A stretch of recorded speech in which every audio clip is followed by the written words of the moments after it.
The ABCs of Customer Recovery. This week, I present 26 little ideas to help you respond to complaints and difficult customers with much more ease. The ABCs of Customer Recovery. A CT, as if every lost customer's sales come out of your paycheck. Be elieve, the best of customers. Don't make the mistake of assuming most customers are out to simply get something for nothing. The truth is, less than 1% of customers contact companies with ulterior motives in mind. See ommunicate with diplomacy and tact when your final answer is no and when explaining company policy. Don't tell a customer she is wrong. Telling a customer they are wrong never makes them want to agree with you. It only pushes them more forcefully into their original position. Empathize with unhappy customers and allow this empathy to season your responses.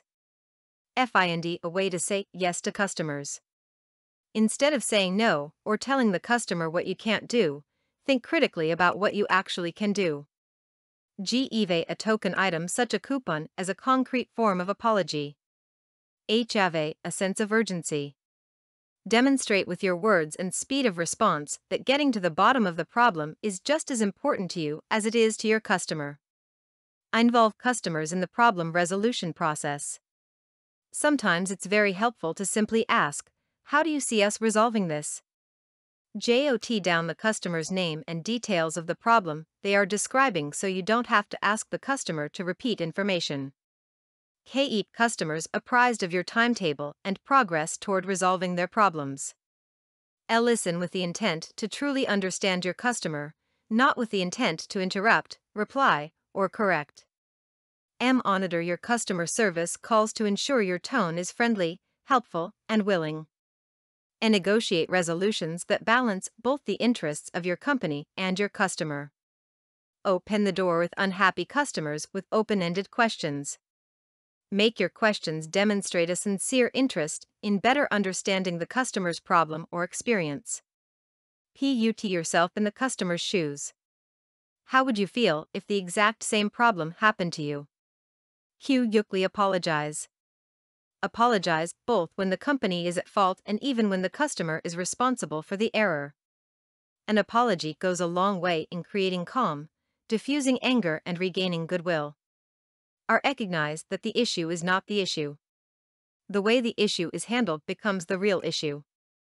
I know diplomatically and without causing resentment. The best way to do this is to start out by telling the customer what you can do. Thank customers for their feedback. Service your customers by suggesting products or services that enhance the value of their current purchase. View the customer as the reason for your work, not as an interruption to your work. WOW customers. Examine the root cause of problems and work to eliminating problems at the root. YOU are the company to each customer. Never underestimate your power to influence the customer's future buying decisions. Zero in on the customer's needs and wants. For more content like this, please visit learnforfree.biz. Content produced and distributed by AllSuperInfo. All rights reserved. Discover the proven formula for automated sales and success that you can apply to your business in under 30 minutes. Reserve your seat at allsuper.info/webinar.